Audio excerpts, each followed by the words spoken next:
You want to tell Jessica we're starting? It's cool.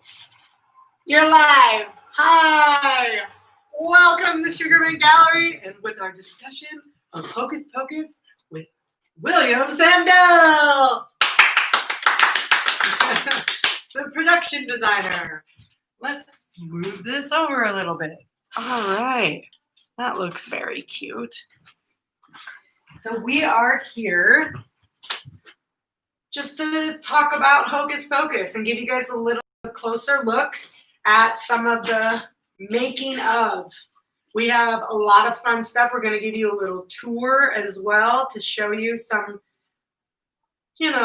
close-ups of the book. We're going to pull the book out, which is really neat. So you get to kind of gander through that.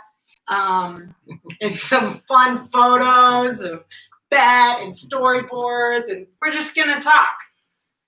She has a lot of Hocus Pocus stuff here at the gallery. I have everything that Bill owns. For everything, I can do no more. So, Bill, just can you explain exactly as a production designer what you did? Production designer is the head of the art department. I hire the decorator and the prop master and set designers and construction people, and we start designing these sets. I worked for the director Kenny Ortega on Newsies a couple of years before, so he had us all back to do Hocus Pocus, and got this great script. I'd seen it at Disney. I'd seen the script available and from the execs there, and I'm a big Halloween fan, and I kept begging him for something spooky and something Halloween-ish, my favorite holiday. And so they showed me this script. So I started my campaign to bug the director, Kenny Ortega, to do it. And I really was bugging him to do it. You were just telling him to... Yeah, I said there's this great script, and he was busy editing and scoring Newsies, and he kept shouting at me to leave me alone. I'm trying to finish our other movie. But I knew that if he would do it, I'd have a good chance that he'd hire me. So finally, he finished Newsies, which was really a lot of fun to work on. Also, it's a great musical. Won a lot of Tonys later on Broadway. But we decided to do Hocus Pocus. So I'm so happy. Okay, so you were the one, so you got the script, or Kenny got the script? How it works really is I'm hired early, probably even before the cameraman and before anybody else really. And it's me and the director going through the script and sort of coming up with ideas about how we want this to look, how we want the film to look like and the feel of the film. They started sending me back to Salem to scout locations and bring back information. So I went back to scouted Plymouth, the Plymouth Plantation, which is a reenactment kind of place in Plymouth, Massachusetts, and scouted Marblehead and scouted, Salem, Pioneer Town outside of Marblehead, and, looking for inspiration. And I started to hire illustrators, hired the wonderful illustrator Giacomo Giazza. Which we have prints. So he started from my photos, he started drawing all these wonderful images, step by step, of all the different pieces of this puzzle. So, it was just wonderful to see how this movie was coming alive like this. And, actually, I would spend a lot of time back by the Salem Common at the Hawthorne Hotel, which has got a haunted floor also. So it was pretty fun to be down there. And eventually we decided to shoot. We knew we had to shoot in Salem, because you can't do a movie like this without really going to Salem. So we were in Salem a couple of weeks shooting, and right at Halloween, we were in Salem shooting this movie on Halloween. Really? Yeah, so it was great. I mean, we were all in heaven. The whole crew seemed to be filled with Halloween people, so we were in heaven. I mean, there were spook shows on every corner, and which is, I have to say, this is what's been the fun thing about Hocus Pocus over the years is, now there's Hocus Pocus tours, they take you to, I think we have about 10 locations in Salem. And now we're a teeny piece of this wonderful, amazing history of Salem. Hocus Pocus, our little movie. there's a little piece, and you go there, and people are dressed in these wonderful costumes that Mary Vogt, the costume designer, designed as witches, and I just find it fascinating to be a part of, a little teeny part of Salem history. Yeah, that would be amazing. And for those who are familiar with Salem, you'll see there's a lot of scenes, like the house, is there, and it's still there. And Bill, can you just tell us the story about the house? I know that there was a location scout, but there's certain, or I don't know what the word is. That's location scout. Yeah. For what was who picked out a lot of the scenes, a lot of the places. But I also know that you. I picked all the locations. Okay, you did. Well, when I say I picked locations to show the director, and Kenny in this case okayed them, and it was great. I mean, for instance, the house you just showed, the Dennison house. I had 2 other options for the Dennison house, and we like this one. I like this one the best. The reason we like this one the best is it's right on the water, and there was a scene where that's Kenny Ortega, the director, there by the seawall by the house. There was a scene where Max is talking to his father in the script. I think we even shot some of it where Max is talking to his father about, what a tough time it is to move to this new place. It got cut for a number of reasons, time reasons. But it's interesting, that there are other. Now this house is visited 1 billion times a year, and the nice couple that had me in and let me eventually shoot there. They're sweethearts, and they seem to embrace this. They don't mind people standing out in front of their house shooting all these pictures, so it's kind of fun. Yeah, that's always awesome. And didn't you? I thought you told me like how you actually went up to the house and that's true. You walked up and knocked on doors and said, "Hey, can I film in your house?" Well, at the time. Yeah, I mean, it's my job really. With the location manager, usually I'm out looking for things. In this case, Lori Bolton was our location manager back in LA. We had a lot of shooting back in LA. It wasn't all in Salem, and but I was here working with a local person, and you're really knocking on the door, and people are, this isn't like around the LA area where people are used to having their doors knocked on or film crew down the street. But they were so sweet. They invited me in for cookies. I'll never forget. They were so sweet. I forget their name offhand though. Wasn't it Dot? Like one of the names? It is a Dot. Yeah, their last name is Dot or something. Or I think her name was Dot. Yeah, her name is Dot. Like that's funny? That's interesting. Okay. Yeah, Kalinda was back. Yeah, there. that's Kalinda why Gray was back there, and she met them, and she brought some of the prints from your place. I gave them a little letter saying. And they're still so sweet. They're still there in the house all these years. How long has it been? About 23, 24 years since. Wasn't it just the 25th? Okay, it was 94, 93. So they're still there in the house. 26. And they still loved it. Kalinda put me on the phone with them live, so I got to talk to them. Oh, it was great. How are you doing, Bill? We remember when you came here and you brought some sea glass. You were down on the beach and we were wondering, they remember everything. And that's better than me, I guess. But anyway, it was sweet. And they have the painting of their house. We did that painting of their house for them. And it's still there in the exact same spot. That's still in the same spot. We hung it on the stairway. You'll see that when Max is coming down the stairway, and his dad and the kids, and they sort of stop and have a moment there. Yeah. What are you doing? Who are you? What's your costume? I'm a baseball player, or whatever he's saying. He's a little leaguer. Little leaguer. But that painting still is there. They still have that right there in the stairway. So we painted their house.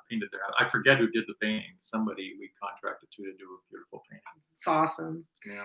And so another place which you picked was the Pioneer Village, in Salem, which is. I don't know if we have a picture of Pioneer Village, but it's where where Binks's house, Thackeray Binks's house is.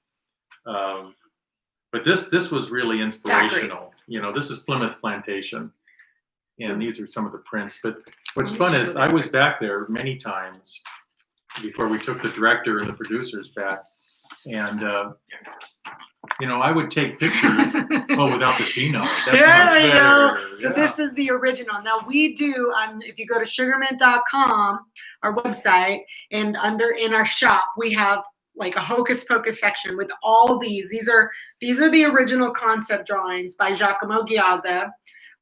So if you don't know what concept drawings are, there's like the storyboards and then there's the concept art. So the studio is spending all this money on this picture, and they want to know what they're getting for their money. So it's standard procedure in an art department to do some production drawings, kind of hitting the high notes of the key parts of the film. And the director likes them, and he gets to see, he's looking at them saying, gee, I never saw it that way, and we change things or we find other things. We keep showing him until we're all on the same page. Then once we get, there might be hundreds of drawings, and SaraRose has, I think, 25 different drawings. SaraRose, Ms. Halloween here. Look at this one's really fun. I'm sidetracking for a second to explain some concept drawing. So this was a scene that they were thinking about. So this is a scene that I pitched. Is that it? And Giacomo drew it for me real quick. I thought it'd be funny to have the witches fly by a drive-in movie, and the witches are looking at this horror movie wondering, what is this? And it's like Frankenstein or something? It could be any movie, but then the people are seeing witches, and I always thought it was a great idea. But of course, there wasn't time, and in the script. Plus, people kept reminding me there are no drive-ins in Salem, Bill. It's back on the East Coast. You're a West Coast guy, so I said, that's so cool, and they said, Bill, just go back to Plymouth Plantation. And then there's also so some of the ones I'm showing you, we do not have for sale, some of the concept drawings, but some of them that we picked, like this one, which I love this, of the ball, that you can see they were kind of trying to do a classy masquerade at first, but then there's still the Madonna, as you can see in the background. And all of these concept drawing prints are signed by Giacomo, which is pretty amazing. Yes. That's Ariella. She's the one who's crackling around in the background. Giacomo did a lot of the drawing for Newsies. So it was great to be. If you look up Giacomo Giazza, IMDb him sometime, you won't believe he's Mission Impossibles and Pirates and all sorts of amazing. Many. It's a long list of credits. But he loved Hocus Pocus, and he loved Newsies. Did a lot of work on Newsies for Kenny, who's, by the way, just the most wonderful guy you could ever work for. Awesome. But everybody feels the same way. I mean, the whole set, just to say right off the bat, the whole set was like a really fun set. I mean, we're living Halloween for 2 months. I do that all the time too. Well, she lives it all her life. But no, that's awesome. we were working on the big stage at Disney, and they did Rocketeer there and a lot of big movies. So it had a lot of room, and we built the house in the cemeteries and the crypts, and I'm going to show them some photos of the house while you're talking, Bill. And so every day we're going to work and having Halloween, and we built this great witch house on the stage, which was fun. And then this forest, we brought in trees and leaves and tombstones. And, we had streams running through this and roads, and the kids came in. Thora Birch has talked about this a lot. She's only 10. And she's talked about this at Midsummer Screen and places that we've all gotten together to talk about the film. That walking on this set was unbelievable for her. That's the gate leading into the set. Right there. So this gate right here, if we can. I mean, that's all standing there. So you walked in the stage up a road, you walk down a road towards the house through these spooky gates, and there's this spooky house right here. And it was really something. There was a whole environment. I mean, the whole house was built, water wheels turning, and built out of old lumber and hand-hewn lumber and square nails. And the decorator, Rosemary Brandenburg, decorated with all his old, interesting set deck inside, It really had an air. There wasn't a false moment in it. So once you were in this environment, it really felt real. It's hard to see, but I didn't want to take them out of the frame. Sorry, guys.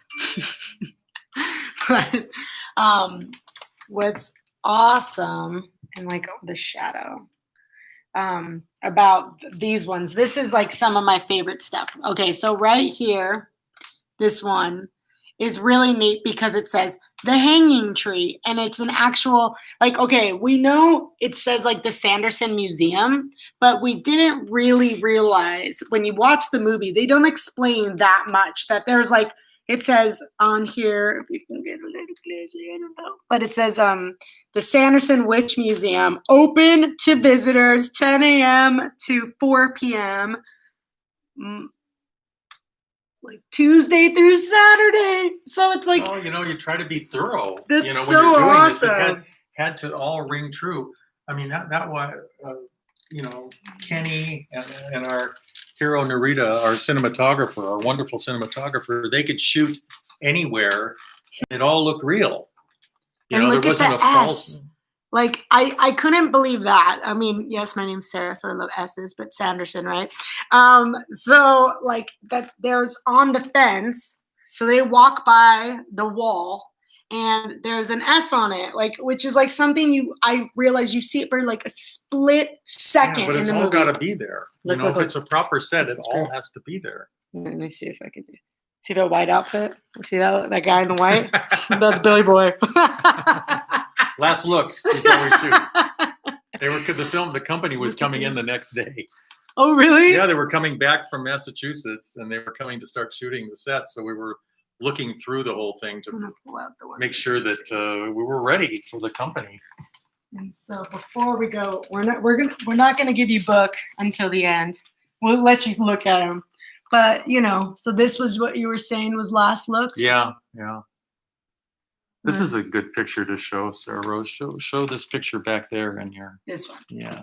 I think this one's matte too. I think that really shows, Yeah. shows how you build this topography. When you're on a flat stage, you have to build up. So you start to get these rolling hills and then build the house in the back of the stage. So this is the road that the girls eventually walk out, the witches, and the kids walk in and drive out. And eventually we covered the house and turned this into the cemetery, not just background forest. And we built a crypt that the kids run through over here on the. So we got a lot of uses out of this. And this is at ABC. Wait, where was it? Disney. ABC. Yeah, and the hanging tree at the beginning of the movie is right about there, where they're all hung to begin the movie. Which we have the Sanderson's execution on You do have like that great print, don't you, of the girls being hung, the witches. Which is on our website. But what's great about this set is once the set's done, every day we'd go to work, and in one corner there'd be Sarah Jessica and Kathy Najimy and Bet, rehearsing. So they'd be rehearsing, what they're going to do, and the effects guys are lifting somebody up with wires to fly them. And so everybody's practicing all this crazy fun stuff. And there's no CGI in this film, minimal at the beginning of somebody flying. It's all really wires and all, Sarah Jessica and the girls on, teeters to lift them up. And we're shooting them like this. And there's E-fans and Ritters blowing all Mary Vote's wonderful costumes. So they're flowing like this. I mean, her costumes, it's really hard. This isn't flowing CG computer. This is real fabric flowing. And then she cut the dresses when they're walking, and then she has flowing dresses when they're flowing. So it's quite an elaborate costume job for them. Wow. And I've often said if Mary got a nickel for every costume I see on Halloween, she'd be a rich lady. It's a beautiful costume, that's for sure. Everyone's favorite. Okay, so This is funny. You might talk about this. this one's great. So this is a funny moment. It's actually kind of interesting. This is Bet. I get this call from Bet's assistant saying, that's me in the background cracking up, saying Bet would like to see you over in her makeup trailer. And the redhead behind is her longtime makeup artist, hairstylist. And the studio was pressing Bet to look more like Bet. That's where they're spending all this money.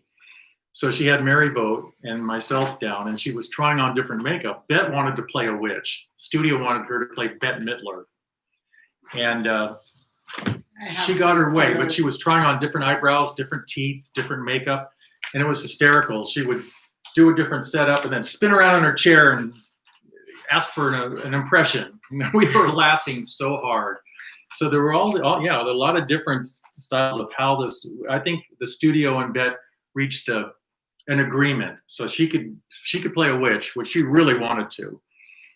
And as you can see, she's embraced this role. She said it's the most fun she's ever had, and she dresses as Winfred for her big charity back in New York, which is coming up here. So it's coming up. It's kind of fun. Pretty cool. Yeah. So I wanted to see if I could find some more. Oh, casting Emily face change. Okay, I just kind of show these. These are just neat because it's on the Disney stationery. So, okay, first there's like, just stuff that Bill kept. Like this is when we did the Hocus Pocus show. You were saying that these were some stuff that you held on to for like an inspiration for. Yeah. And then the Witch Museum and. Isn't that cool? Like, look at the Disney, like if you're a Disney fan like me, it's just neat to see the stationery that they had. And then it says, somebody left a note, just casting Emily, face change. Well, I saw Vanessa Shaw posted something the other day behind the scenes thing of her, it may have come from the Blu-ray, but showing her getting cast as Allison and how her mother and she were so excited. Were dancing around the parking lot, so excited to get the role because this was a big casting issue. She got the role right a week before we started filming. Now we had Thora, we had Omri, of course, all of Bet and Sarah Jessica.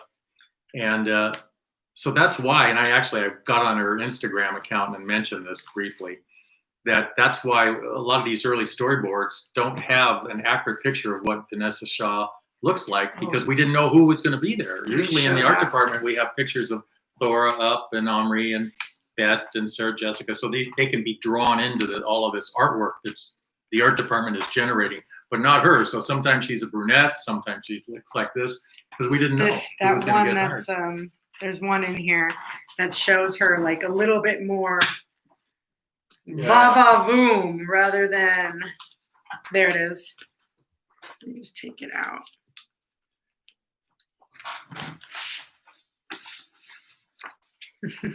Yeah, this is when Binks gets run over and they're clambering out of the. So I couldn't help Giacomo with this. I could give him pictures of everybody else and pictures of Plymouth Village and pictures of Pioneer Village and Salem, but we didn't know what Vanessa was going to look like. Yeah, that's so funny. Like, I was curious about that when I was seeing all these drawings. This is why we haven't printed them up. That's true. Because it's really not accurate anymore, which is too bad because it was a funny scene. And then here's a great picture. I love this one. And then gotta show this one.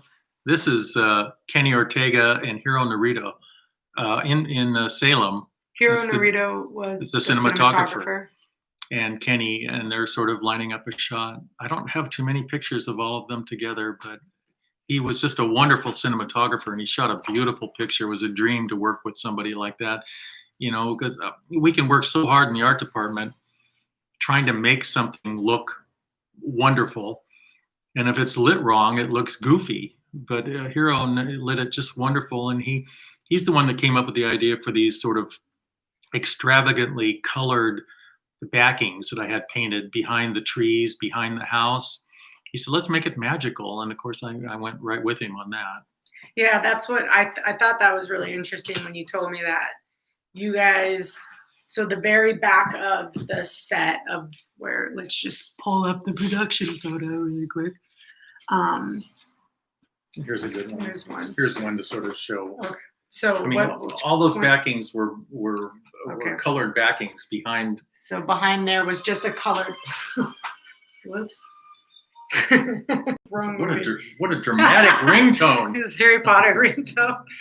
Uh oh, YouTube's gonna take it down.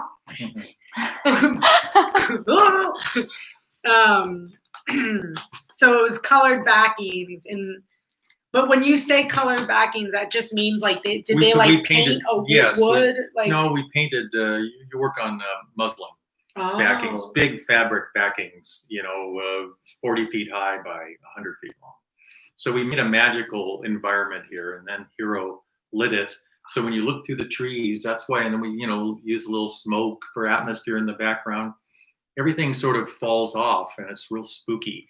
And then we had black. So when it goes black, we have grip blacks. Just black cloth. So we go to dead night. It's fun to look through all these things. And then this. Okay, I think just to go back as well. I Now we're remember making when- a mess over I here. so remember can't when play. we had this whole big head of the studio came in one day. We had a model built of the house, and he gets all mad at us in the art department. Mary and I were showing what we're going to do. He says, "Well, how come you're building a water wheel? Why do we need a water wheel?" And I'm like, "Because it's going to be fun, and the kids are going to climb up it." It was almost like, and I've gotten this before in other pictures, like, "Why are you building this house in the woods?" And I'm like, "Well, your script calls for a house in the woods."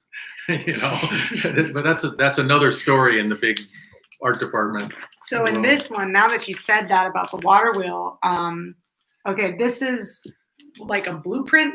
What Yeah. is- like of That was it. an early drawing of how the house should It's look. cool. I That's love Martha. this. That's Martha Johnston, the set designer that I think drew that. She's a wonderful set designer. I love this. So there's no water wheel. Or wait, yeah, look no, at it's on the there's- other side. Here's a But wonderful picture. It's of on the house. right side, It's but on this side, yeah, but they didn't have they it. haven't so I added didn't know. it yet. So in I was that like drawing. not sure if they. The Yeah. water wheel, honestly, is what I remember. That's so what makes the deeply house. makes the Yeah, house. yeah. And he's the one who did it. I fought for that water wheel.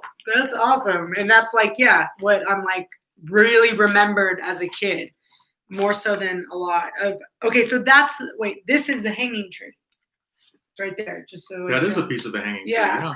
So what I like about this photo too, and again, when I was a kid, I was about 7 when this movie came out, the sets were what just blew my mind. And I'm like, because we played pretend. So you play like you wish you were there, and you would, I could imagine the sets and stuff like in my head while I was playing in my bedroom as like the witches. And it's just really neat to see like the lighting right there. Like you don't know these things when you're little. You don't know what this stuff looks like up close. And it's like just really neat. Like look at the hanging tree. Look at this sign. It's like the Witch Museum. It's just so cool. Like, Here's here's one more. it's kind of interesting. Here's another scene that got written out of the. I don't think we shot it, but we did decorate it. When Billy Bones is chasing the kids out of the the sewer system, we had a whole scene where they run through a pumpkin patch, and I thought it was pretty great. So we built a whole pumpkin patch out on the Warner's back lot, but it was cut out of the picture. But it was kind of fun seeing the kids run through because it was very Halloween-y, kind of like that print that you sell, SaraRose. Yeah, so Just here's like that. one, too. This is neat. Like, I got these ones printed because I asked for them printed. I didn't get them printed. But I thought this was so unique, and I called it, like, deleted scene. Like, I have a lot of names. I made up my own names for them. And it's like you can see the kids running through, and they were being chased by Billy or the Yeah. witches. Chased by Billy. So that's like super neat. That's why I like this one. Not only because it was like it just feels so Halloween, but what a neat. I wish they kept that. Yeah. That would have been really cool. Well, it's gotta. There's Can a you time. talk There's a about the time. crows? Okay, the crows. I love this. Okay, so Sure. in the first, all right, so they turned it the beginning part in what's his name, Thackeray's house. The opening scene, which we have the storyboard for it. There it is, right there, yeah. So we can pull that out. It wasn't gonna be Sarah flying in singing the song to get the kids to come. So instead, it was gonna be a crow with candy crows, like that. The crow came in and would leave candy crows, like crumbly, well, candy crows. Sugar cookies or candy? It said candy crows, but Yeah, I think it was like certain words. I Whatever think the it's candy cookies. is. Could be a cookie. It's could be because a, it said it showed the photo, but it says a black crow appears almost materializing from the smoke and starts to fly. He flies over the countryside, over forest and fields. So it's explaining cut of crow flying, how it was going to do. Now here it is. Now he's flying over Plymouth Village. What did we call it? Okay, they called it Plymouth Village. Wasn't it Pioneer Village? Pioneer Village. Okay, we Yeah. wrote Did he put Plymouth? Plymouth. Yeah. Side view of the crow flying, going into. All right, so I'm going to say the camera, crow's POV, flies low, almost touching the ground. Just to show you. It flies past a wooden fence. So it's just it's a storyboard if you didn't know. And then You have the picture. so of now the it's going driving movie one into- that we're always trying to figure out how to do It's- this. it's in here. But look, so it goes into Thackeray's room, and this is how they drew and then I think in the frame I have the rest of it. Oh, But they yeah. left it on the pillow. So Thackeray wakes up and he sees the candy crow.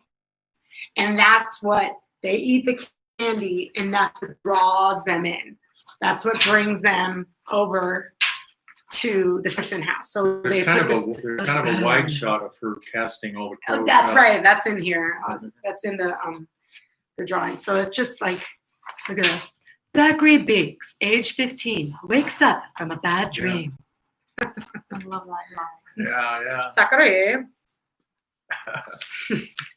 So I think the crow thing. So why did they? Do you know anything? I have read somewhere why not, but it got to be too. I think they decided that it was a good spot for Sarah to sing a song. Yeah. They wanted to get another song in, and it's delightful, and it's become kind of the key, kind of. Besides, I Put a Spell on You, it's like the key, kind of beautiful song that you hear in the background. I think this is interesting. These are also storyboards from Giacomo Giazza. This is how every picture starts. Giacomo will huddle with me and the director, with my location pictures, and Kenny sort of discussing the action. This is Max riding through, going through the cemetery. This is Marblehead, yeah, the old cemetery in Marblehead, where they meet Ice. So it's kind of cool. It's just standard filmmaking 101, but it's always kind of cool how a movie starts like that. Got it.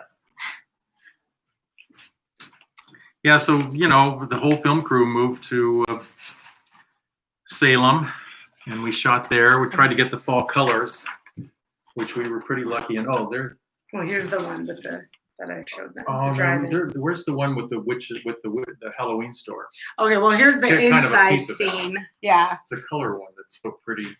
it's inside here. But this is just fun. Could you imagine? 300 years later, they come out and there's witch costumes. We had an that idea scene- that the witches, when they're waiting for the bus, they sort of sit by the. There it is. There it is. That's a beautiful one. They ended up by a Halloween store, like a magic shop in Salem, and we thought it was funny, so we did a picture of it, of the witches sitting there in front of a store selling witch masks. We thought that would be a great moment, but alas, there weren't, not enough time for, that. But isn't that sort of funny? I always love this, and I love this picture that Giacomo did. Got to get him to sign these and I make some more know. prints of these. Somebody really wants one.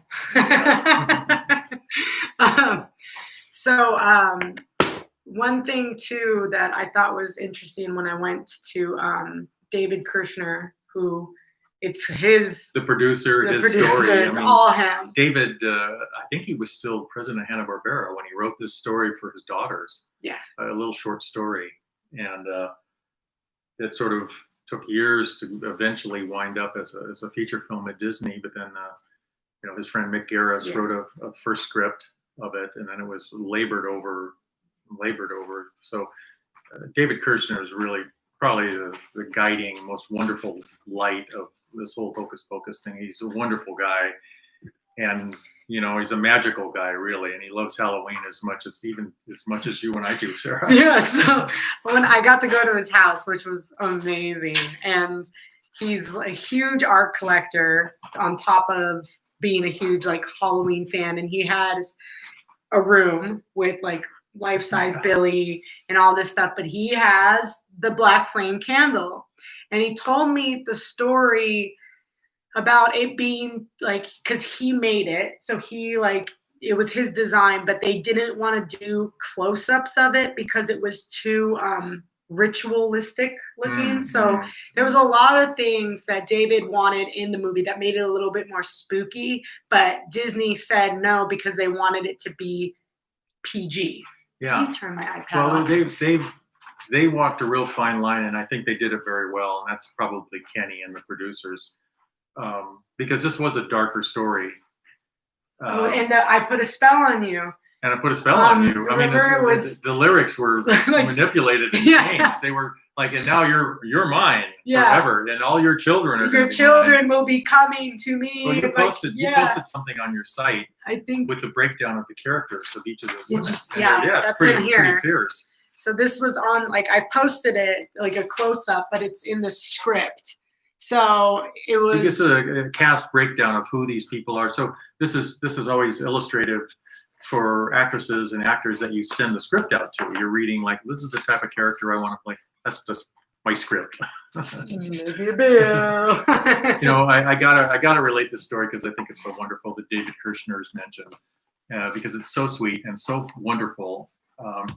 How David Kirshner, the producer of the picture and the writer of the story, pitched the idea to Disney, and he tells it wonderfully. But I'll try to tell. He and his wife, they made a candle, and they made some witches' brooms. And he still has the candle. And they bought a Hoover vacuum cleaner. And so he was going to have this big meeting at this big Disney powwow in their big boardroom. And I know the room. I have to pitch my ideas there sometimes. And he laid out the brooms on the table and the candle and the thing. This is getting ready to pitch it to them. And I think this is the key thing. This is why David's so wonderful. He sliced open a big bag of candy corn and he dumped it all over. So the execs come in, listen to this pitch. Of course, they love David from other product, he's produced things for them, but they came in and, the whole place smells like candy corn.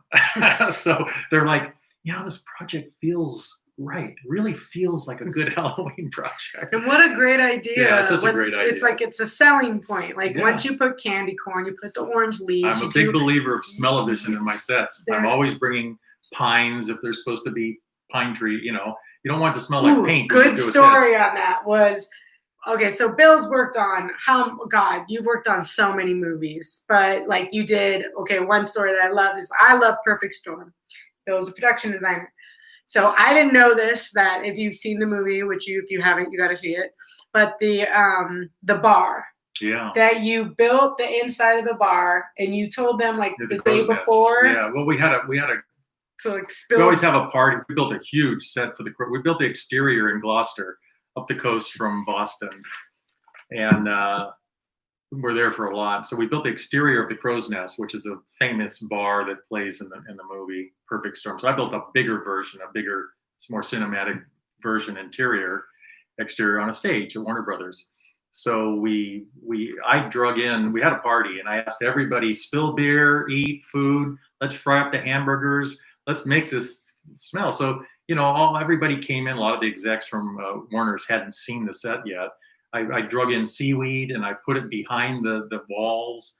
So it kind of smelled, salty, and everybody's like, man, it really feels good. That's the art. That's what we had this big long bar, and I told everybody, look, if you want to carve your initials in the bar while we're here having this pre-party, like we always have a party the day before we start shooting. At least Wolfgang Peterson does, the director of the film. So I thought that was fun. Yeah. People are always like, yeah, it feels right. I'm going, yeah, because we've been frying hamburgers in here for a week. Yeah. So it doesn't smell like paint. And what's great too is when you and me first like did a little bit, we printed the Hocus Pocus. We got I think it was 2016. Like, Could be, yeah. I'm pretty sure we did the October, like the Halloween show of 2016 was the first time we did. We printed out the concept drawings, and we've had those since. And so Bill made some brooms. And what's great is you can smell these brooms. Like, so this is all your stuff from Big Bear, right? Yeah. So like, if you can see like didn't you like do the texture? You put smoke. I smoked them with a lot of sage and a lot of smoke oil that I have. And then I added some talismans, different pieces of things. Because that's what they would have. That's what the witches, you know. And so like the feather and like what I loved when you said Bill does like a lot of theatrical some movies. stage right here. So he's too. like, but if they were flying, yeah, there's some sage right on it. Yeah, and they were flying, they would have come down and things would brush on the floor, and so a feather would get caught or other jewels and gems, and so they're going down and they're flying.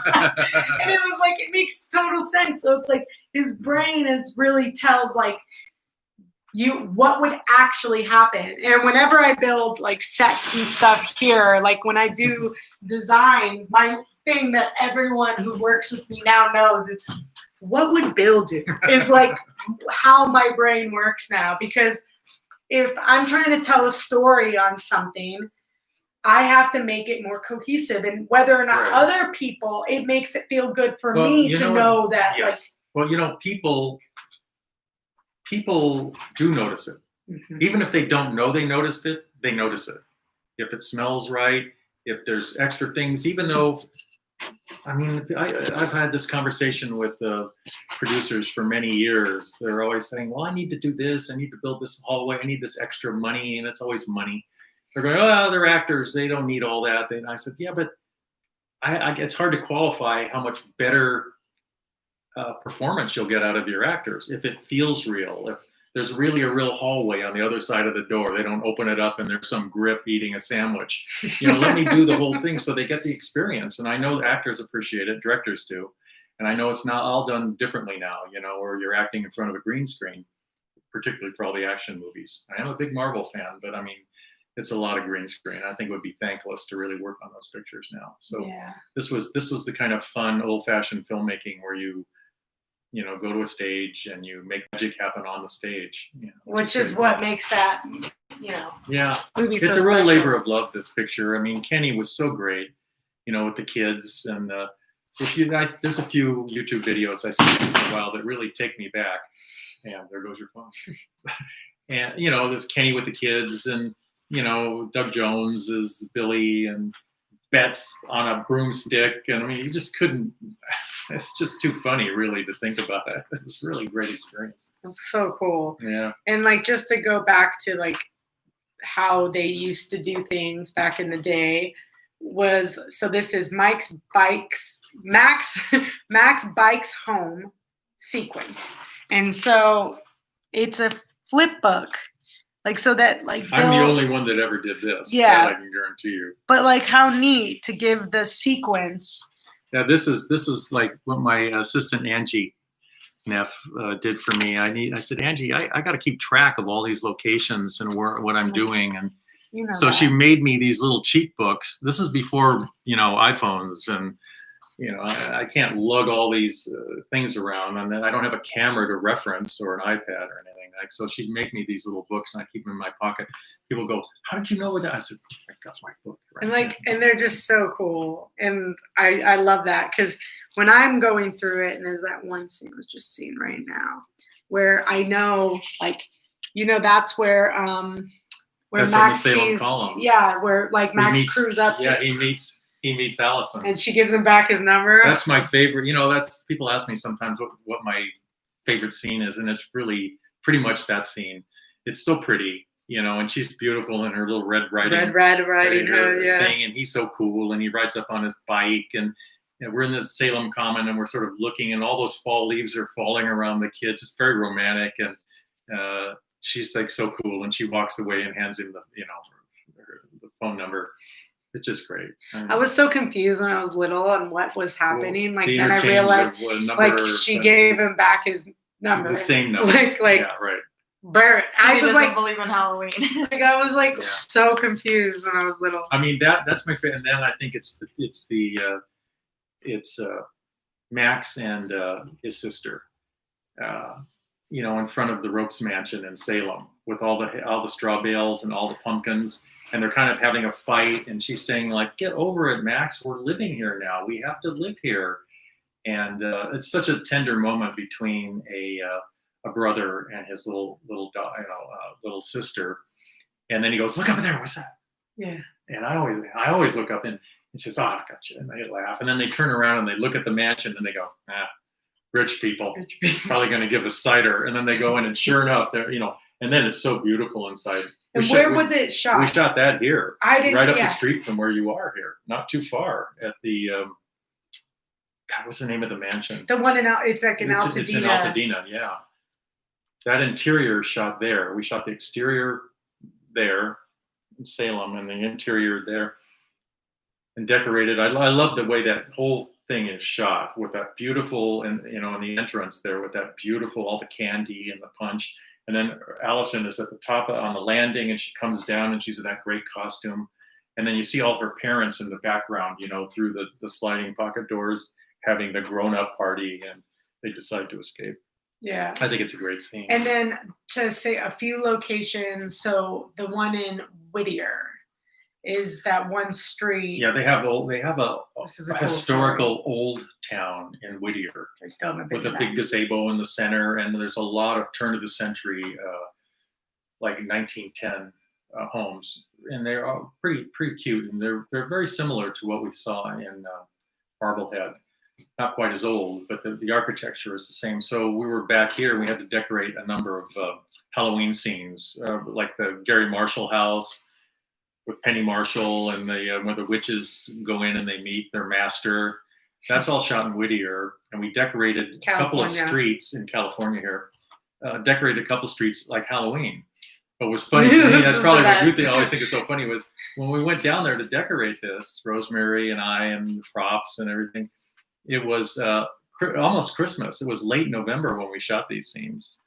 And everybody had their Christmas lights up because it's a real famous street, where everybody decorates. So we had to pay people and ask people to take down their Christmas lights so we could decorate for Halloween. So you had all these tourists and people that come from miles around to see the beautiful Christmas lights, and they drive out of these Christmas lights into this bright orange streets. They're like, what is going on here? But that was us shooting more Hocus Pocus there. Which is so rad. Yeah. Can you tell us about the leaves? How when you got to Salem, it wasn't orange yet? Well, this is why they kept sending me back, and I kept trying to figure out when was a good time to go and get the leaves. And it's kind of tricky. You've got to be there right at the right time, because they need that cold snap. And that's for everywhere, Vermont, everywhere, to turn the leaves orange. Oh. The weather has to turn real crisp and cold for a couple of days, and then all the leaves turn bright. But then you're on the coast there in Salem and Marblehead. So if all of a sudden a wind comes in, you have no leaves. They're all on the ground. So you got to find it. So we got there pretty much at a good time in October, late October. But there weren't enough fall leaves. So I had a huge greens department that were constantly, I shipped a lot of fake fall leaves back there. And we were spraying lots of green leaves on their branches, fall colors. Really? All Like over with the spray place. paint? I mean, even the scene that I love so much with Vanessa and Omri when they're walking in the Salem Common, we're spreading leaves around them, blowing our leaves around them. Oh, that's awesome. Or when the kids back in Thackeray Binks runs out of Pioneer Village to see the smoke that's coming.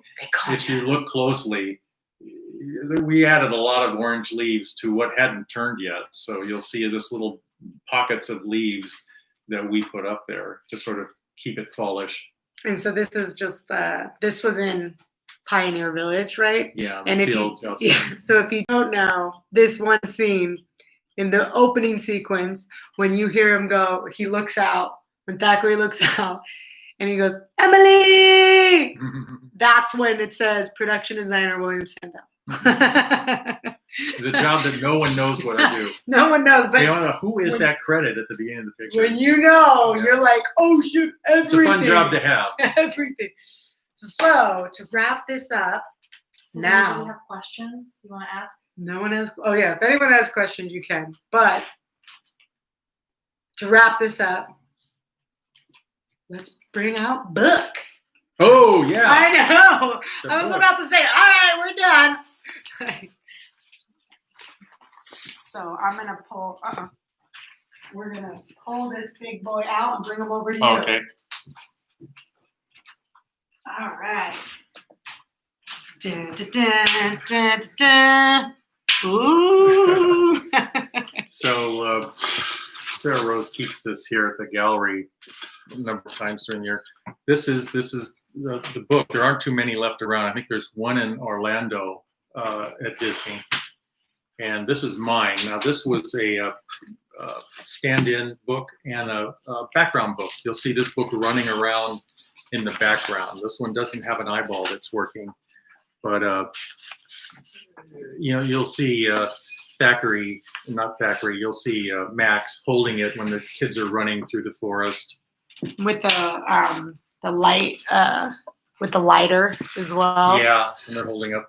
So that, you know, they didn't want to damage the one with all of the eyeball workings inside the book. So it's fun to have. So I didn't keep a lot except for the drawings from Hocus Pocus, and I don't keep a lot from the films I work on, but I'm happy to have this book. I kept it all these years, and now it's over here at the SugarMynt Gallery. Yeah. And so when I met Bill, Don't open it. Not this time. Not this time. I don't of know. year. Don't open it. I think it's. Do you guys want it to be open? I think you do. No. Are you sure? I I think so. Should we open it? No, it could be a problem. All I'm right. gonna call the witches down on you. All right. We won't. Even though, you know, I'm just like Allison. I'll just do it. So let me just show you a little bit of close-ups so you can be like in awe with all the stitches. Yeah, it's pretty cool. This is the baby. I feel so blessed and so lucky to be able to hold this beautiful book. You know, sometimes when I have it in my studio in LA, and we have our big art walks, I live at the brewery downtown LA. I have it sitting there in my library, you know, on a shelf, and people that come in, they'll go like, they'll do a double take, like these girls and their boyfriends will like, is that the Is that the book? Is that the book? Is that- from the thing? Is that the book? Look at the eyeball. Pretty cool. One thing I didn't notice was the fingers. Yeah. Like when I don't think I really knew that there were As these. the binding, yeah, they're sort of holding on there like that. Like, Now you this know. this book is a collaboration between a lot of us in the art department, and it was designed by an effects company that did the books. It's an effects company that I knew and I had worked with before. You know, what's interesting is, have you ever seen? You saw David Kirshner's book. I The did. original book. David has a really great book, the producer of Hocus Pocus, that he built for the pitch for the movie. That's pretty cool. This is Bill's. But this is the book we got. Who came up with the idea to put the eyeball on it? I don't know. I can't remember. Well, it has to be David because he has the one. Does he have an eyeball? In Yeah, that? So he maybe has we had probably parameters of how the book ought to be, because I really don't remember. I knew we were all talking about the book and how it should be and how big it should be. But you know, this was just one of many things on our plate in the art department. You know, we needed cauldrons and books and water wheels, and there was a lot of stuff actually. Yeah. It wasn't a big movie. I don't even know what it cost. Probably like a $25-30 million movie or something. And one thing that I thought was funny is that Roger Ebert, didn't like the movie. Oh, he didn't like He it? Yeah. he was like, this is a really dumb movie. Well, and yeah, it's you like, know, proved you wrong, buddy. you know, the thing Huge is, and cult. this is David's talked about this before too at various cons we've all been at, is Disney had Once Upon a Time or Night Before Christmas. At That the was going to same be their time. Halloween movie. So they let that go at Halloween time, and they pushed us into the summer for the release of Hocus Pocus. So they kind of buried it, That is pretty. But they kept putting it on ABC, and they kept putting it on their Disney Channel, and it's kept building up fans. Yes, it did. Yes, it did. See that right there? Let's just put my. I was there when she had that done. I almost fainted. I have a video of her at Midsummer Scream. I walked by this booth. We weren't there together. She was there wandering around, and I saw her there. I said, "What are you doing?" She goes, "Getting a tattoo." I said, "You're getting a tattoo just in the middle of all of this?" She said, "Yeah." I couldn't believe it. Like, no big deal. I videoed it. She almost did pass out. I did too. almost. But I hadn't gotten a tattoo in a really long time, okay? So I forgot. And then I did it, and like 2 weeks later, I got more. That So, started it. That started it again. I My noticed parents your were really arms starting happy. to get filled up with More and more. So I think that's it. That's what we got. Oh, good. All right. Well, thank you, Billy Boy. Yeah. I'm going to place this guy right here before we sign out. Is there anything else that you want to? No, it's fun to do this. Yeah. Well, this place is so amazing. You guys got to come and see the SugarMynt. SugarMynt Gallery. It's like Halloween Central most of the year, but it's really Halloweeny right now. A lot of It's great really artwork in here. It's really fun. It's really decorated really terrifically. So this is our Haunted Haddonfield exhibit. It's our Halloween exhibit. 6th year doing this one. We always have Hocus Pocus, and we always have Michael Myers because we're behind the Michael Myers house. And You got all those great yes, prints in there of behind the scenes on Halloween, the film. It's unbelievable. we're gonna keep talking about Halloween and all that, but we wanted to give this special first live video to Hocus Pocus and like I said, the SugarMynt BFF, Bill Sandell. That's him. And if you visit sugarmynt.com and our shop, you'll see all the concept drawings, all the prints for sale are $25 each, signed by Giacomo Giazza. We ship everywhere. And I think that's it. Awesome. And follow us on Instagram, SugarMynt Gallery. Happy The Halloween. Y. Happy Halloween.